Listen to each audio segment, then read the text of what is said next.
about presenting on the sale of the land on South 4th Street.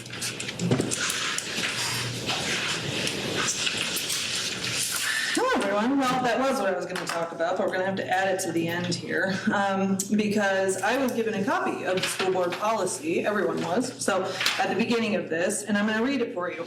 In order to speak at this meeting, members of the public must complete a card with their name and the topic and turn it in prior to the beginning of the first segment of public comments if you wish to speak. This is literally in direct contraindication what you just said. So now I'm questioning, are you even reading the policies that you're going to be bringing forth?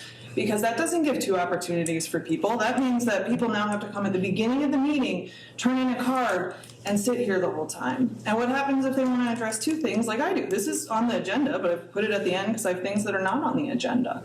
As many of you know, I work full-time as a physician, and I have 3 young kids. I had to get a babysitter tonight, and it's hard enough to get here at 5:30, much less that, but at least I can afford it.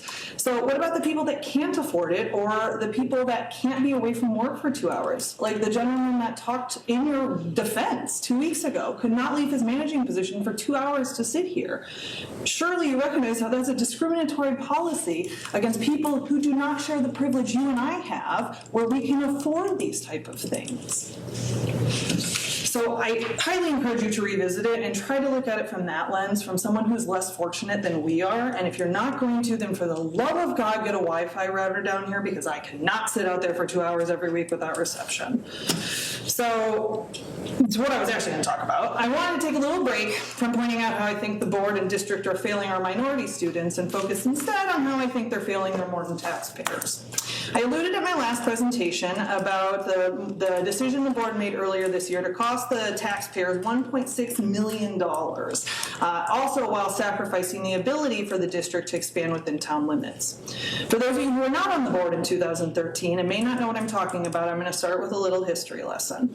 So recognizing that our school buildings were quickly becoming dated and in some areas just downright dangerous, the board at that time had undertaken a search for suitable land to find a new high school to build on.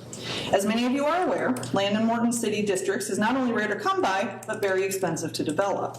The only plot of undeveloped land large enough to build a school on within city limits was off the west side of South 4th. Recognizing this would be the only opportunity our district would have of keeping a new school within the city limits, the board at that time voted to purchase that land at a premium development price, a little over $35,000 an acre.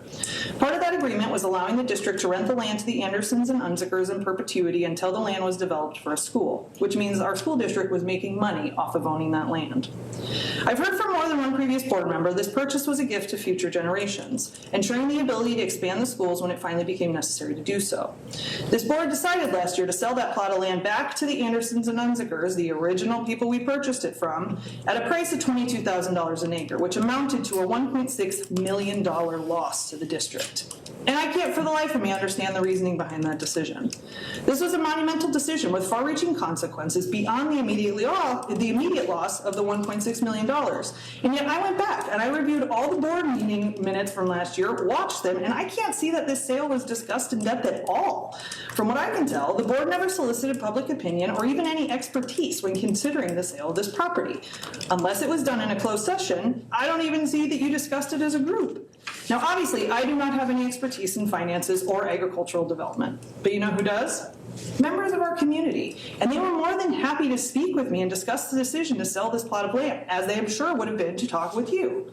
Now, I don't have time in the 5 minutes I'm allotted to get into depth on these discussions, which is why I sent all of you an email asking these questions and have yet to get a reply back about it.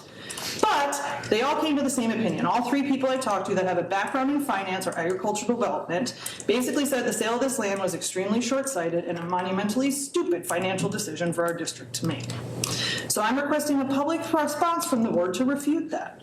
Because from where I'm standing, it looks like you did not do any of the due diligence that should have been done and should be required of you as a board, and instead wrote off a $1.6 million loss like it was nothing, and then tried very hard to make sure no attention was brought to that monumental financial failure. So my question is, why am I working harder at researching this purchase than it seems any of you did before actually deciding to approve it? I also want to bring forth the fact that as hard as Tim Breaker keeps trying to make it seem like to push the narrative this board cannot engage in discussion with the public, that is exceedingly untrue. It's flat out lying. There are no rules restricting the board members from replying to public comments or engaging in public discussion. As a matter of fact, the Illinois Association of School Board website encourages community engagement and gives guidance on how to run community workshops meant to do exactly that. So to be clear, the school board very much could be and should be interacting with the public speakers about these topics. They're choosing not to. And the arrogance in not recognizing your limitations now costs the taxpayers $1.6 million, as well as the only possible plot of land for the expansion of our school system. Thank you, Dr. Fisher.